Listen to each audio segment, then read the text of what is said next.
Pranab news official চ্যানেলে আপনাদের সবাইকে স্বাগত। আশা করি আপনারা সকলে ভালো আছেন। আজ একটি আপডেট দেওয়ার জন্য এই ভিডিওতে এলাম।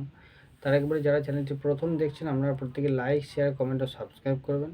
আর যারা চ্যানেলটি দীর্ঘদিন দেখছেন কিন্তু লাইক, শেয়ার করেননি, আপনারা প্রত্যেকে লাইক, শেয়ার, কমেন্ট ও সাবস্ক্রাইব করে চ্যানেলটির পাশে থাকবেন। যে আপডেটটি দেওয়ার জন্য এই ভিডিওতে এলাম সেটি হচ্ছে, আপনারা অলরেডি জানেন যে আপার প্রাইমারিতে 4th কাউন্সেলিং শেষ হয়ে 5th কাউন্সেলিং হওয়াটা শুধু সময়ের অপেক্ষা। অবশ্যই কাউন্সেলিং হোক। যে সমস্ত ক্যান্ডিডেট ইন্টারভিউ দিয়েছেন তাদের দাবি যে সমস্ত ক্যান্ডিডেট তাদের চাকরিটা সুনিশ্চিত হোক। এটা নাকি হাইকোর্টের ডিভিশন বেঞ্চের অর্ডার। তো অবশ্যই আমরাও চাই যে প্রত্যেকের চাকরিটা হোক, কিন্তু একটাই কথা, আমি আজ পর্যন্ত কোনোদিন কোথাও শুনিনি কোনো চাকরির পরীক্ষায় অল ওয়েটিং ক্লিয়ার হয়েছে। আমার জানা নাই, হয়তো হতে পারে, আমি হয়তো জানি না, এরকম হতে পারে। যাই হোক, কোনো নিয়ম থাক বা নাই থাক, যদি সবাই চাকরি পায় সেটা খুব ভালো কথা। কিন্তু কথা হচ্ছে, এই যারা ইন্টারভিউ দিয়েছে, এই যে ভ্যাকেন্সি 14,000 সামথিং, তো এই ভ্যাকেন্সিটা তো 2014 সালের ভ্যাকেন্সি। আর 2025 11 বছরের ভ্যাকেন্সিটা তাহলে কোথায় গেল? এনসিটি এর রুলস হচ্ছে প্রতি বছর টেট পরীক্ষা নেওয়া, সেটা তো নিলই না। কলকাতা গেজেটের রুলস হচ্ছে সিট আপডেট করা, সেটা তো মানলই না। বাট নিয়োগ হচ্ছে, ঠিক আছে, নিয়োগ হোক। কোনো কিছু না মেনেও যদি সেটা নিয়মের মধ্যে পড়ে, তা যে নিয়মটা আছে তাহলে সেই নিয়মটা কেন কার্যকর হবে না? সিটটা কেন বাড়ানো হবে না? লক্ষ লক্ষ ভ্যাকেন্সি পড়ে আছে, এই ভ্যাকেন্সিগুলো কমিশন তো রাজ্য সরকার কী করে ভ্যাকেন্সিগুলোকে নিয়ে? এই যদি শিক্ষক নিয়োগ হয় তাহলে তো ছাত্ররা ঠিকমতো শিক্ষাটা পাবে এবং তারা ভবিষ্যতে তারা একজন ভালো নাগরিক হতে পারবে। তারা শিক্ষাটা পেলে তারাও তাদের ভবিষ্যতে সুরক্ষিত করতে পারবে। কিন্তু উপযুক্ত শিক্ষা না পেলে তারা ভবিষ্যতে কী করবে? তাহলে এই কমিশনটা তো রাজ্য সরকারের উদ্দেশ্যটা কী? কেউ শিক্ষিত না হোক, কেউ চাকরি বাকরি না পাক, সবাই মূর্খ থাকুক, স্কুলগুলো লাটে উঠে যাক। কিন্তু কথা হচ্ছে, এইভাবে তো দীর্ঘদিন চলতে পারে না। যারা ইন্টারভিউ থেকে বঞ্চিত আছে তাদের কথা ভাবতে হবে। প্রত্যেকেই কিন্তু শিক্ষিত বা শিক্ষিতা যাই বললাম এবং যোগ্য, টেট পাস ট্রেন্ড, প্রত্যেকের ট্রেনিং আছে। কেউ সাদা খাদা প্রার্থী নয়, এগুলো ভাবতে হবে। শুনতে খারাপ লাগবে, এখনকার এটা বলা ঠিক নয়, তবুও বলছি, এখনকার ছাত্রছাত্রীদের মধ্যে একটা টেন্ডেন্সি দেখতে পাবেন, পড়াশোনার প্রতি তাদের অনীহা। এর পিছনে যথেষ্ট কারণ আছে, তাদের দোষ দিয়ে লাভ নাই। আর তারা কি দেখছে? তারা যে সমস্ত প্রাইভেট টিউটরদের কাছে পড়ছে, প্রাইভেট যারা টিউটর আছেন, তারা সব MA, MCom, MSc, BEd, PhD করে তারা টিউশন করছে।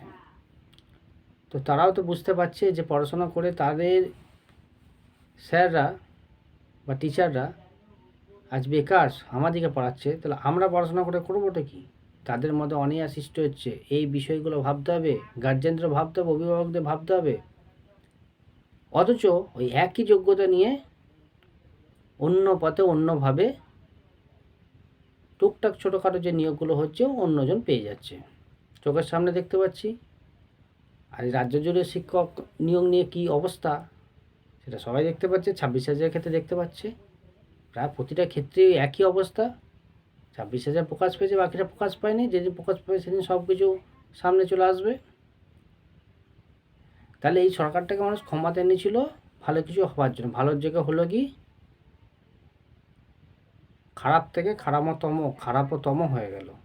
তরতম ডিগ্রি, পজিটিভ, কম্পারেটিভ, সুপারলেটিভ, যতটা খারাপ হয়।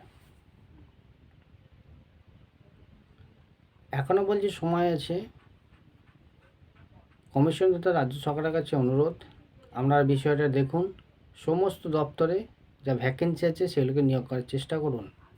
ললিপপ দেখিয়ে, নাটকবাজি করে, ভাষণবাজি করে ক্ষমতায় কিন্তু দীর্ঘদিন থাকা যাবে না। আর মানুষ যেদিন তাড়িয়ে দেবে সেদিন কেউ কিন্তু মনে রাখবে না। কারণ এর আগে পশ্চিমবঙ্গে 30 বছর 34 বছর করে যারা শাসন করে গেছে তাদের কেউ নাম আর নেয় না। তাই বর্তমান ক্ষমতা, দম্ভ, অহংকার না দেখিয়ে শিক্ষা ব্যবস্থার প্রতি একটু নজর দিন। আমাদের কাছে করার জন্য অনুরোধ, বিষয়টা একটু দেখুন। আপার প্রাইমারিতে দীর্ঘ 10 বছর 11 বছর কোনো নিয়োগ নেই। যে নিয়োগটা চলছে সেই নিয়োগের ভ্যাকেন্সি 2014 সালের ভ্যাকেন্সি 14,000। আজকে লক্ষাধিকের উপর ভ্যাকেন্সি আছে, লক্ষাধিক টেট পাস ট্রেন্ড আছে। তাদের কথা ভাবুন, সিটগুলো দিলে প্রত্যেকটা ক্যান্ডিডেট চাকরি পেয়ে যাবে। তাদের জীবন থেকে যে 10-11 বছর চলে গেছে সেটা ফিরিয়ে দেওয়ার ক্ষমতা কারোর নাই। তবুও যদি তাদের চাকরিটা হয়, বাকি জীবনটা একটু সুরক্ষিত হবে এবং ছাত্ররা উপযুক্ত শিক্ষা গ্রহণ করতে পারবে, কারণ এরা প্রত্যেকেই টেট পাস ট্রেন্ড, যথেষ্ট উপযুক্ত শিক্ষক, হবু শিক্ষক। এদের যথেষ্ট যোগ্যতা আছে। বর্তমানে যে সমস্ত শিক্ষক যোগদান করছেন বা চাকরি করছেন তাদের সাথে এদের কোনো তফাৎ নাই। এরা যথেষ্ট শিক্ষিত, প্রত্যেকে ট্রেনিং প্রাপ্ত। তো এদেরকে ছোটো করার কোনো কারণ নেই। চাকরি পায়নি বলে চাকরি কেন পায়নি, দোষটা তাদের নয়, বর্তমান ব্যবস্থা এর জন্য দায়ী, বর্তমান সরকারের জন্য দায়ী, বর্তমান কমিশনের জন্য দায়ী। তাই প্রত্যেকের কাছে অনুরোধ, বিশেষ করে কমিশন তথা রাজ্য সরকারের কাছে অনুরোধ, আপনারা সিটটা বাড়ান। উপযুক্ত সিট বাড়িয়ে যা টেট পাস ট্রেন্ড ক্যান্ডিডেট আছেন আপার প্রাইমারিতে প্রত্যেকের চাকরির ব্যবস্থা করুন। ইন্টারভিউ দিয়ে প্রত্যেকের চাকরির ব্যবস্থা করুন। ধন্যবাদ।